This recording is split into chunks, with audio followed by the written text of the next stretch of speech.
Iniisip mo ba na hawak mo ang lahat? May tunay na hari at hindi ikaw yon.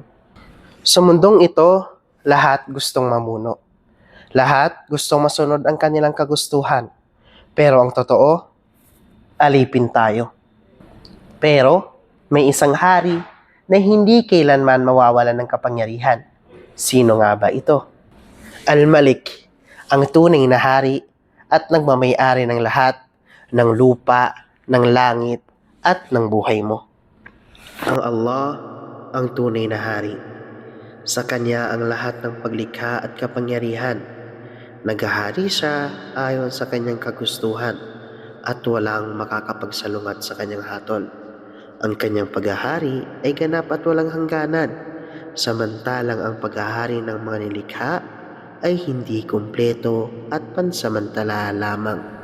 Sabi ng Allah subhanahu wa ta'ala, فَتَعَالَى اللَّهُ الْمَلِكُ الْحَقُّ لَا إِلَهَ إِلَّا هُوَ رَبُّ الْعَرْشِ الْكَرِيمِ.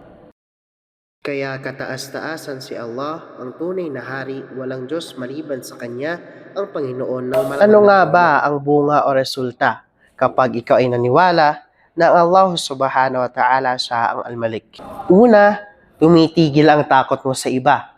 Pangalawa, nagiging matuwid ang direksyon ng buhay mo. Pangatlo, ang puso mo laging kalmado kahit may problema. At ang pang-apat, ang isip mo malinaw kahit magulo ang paligid. At ang panglima, ang bawat hakbang mo laging may tapang. Dahil alam mo, siya ang tunay na hari. Siya ang may hawak ng lahat ng bagay. أدعو إلى الله على بصيرة أنا ومن اتبعني